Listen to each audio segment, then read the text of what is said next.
চীনকে লক্ষ্য করে সমুদ্র উপকূল জুড়ে সাজানো হচ্ছে ভারতীয় নৌবাহিনীর নিউক্লিয়ার অ্যাটাক সাবমেরিন আইএনএস চক্র। বিশ্বের অন্যতম দ্রুত সাবমেরিন এটি, যা রাশিয়া থেকে নেওয়া হয়েছে। আর চীনের নিউক্লিয়ার সাবমেরিনকে মুখের উপর জবাব দিতেই ভারতের গোয়া উপকূলে সাজানো হচ্ছে এই আইএনএস চক্র।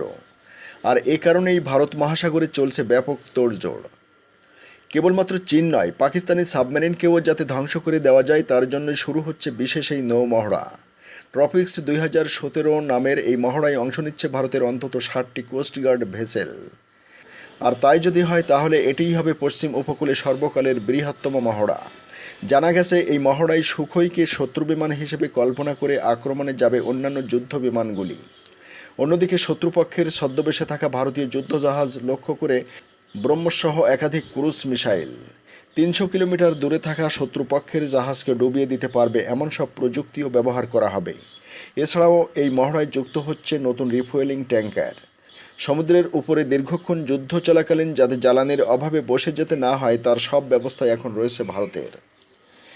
এছাড়া এক নতুন বাহিনীও তৈরি করতে চলেছে ভারতীয় সেনাবাহিনী। আমেরিকার ঢঙে ভারতে তৈরি হচ্ছে থিয়েটার কমান্ড। শীঘ্রই দেশটির প্রধানমন্ত্রীর সামনে পেশ করা হবে সেই বাহিনীর প্রেজেন্টেশন। দেশের 3 বাহিনীর মধ্যে সংযোগ আরও বাড়াতে এই থিয়েটার কমান্ড তৈরির কথা ভাবা হয়েছে।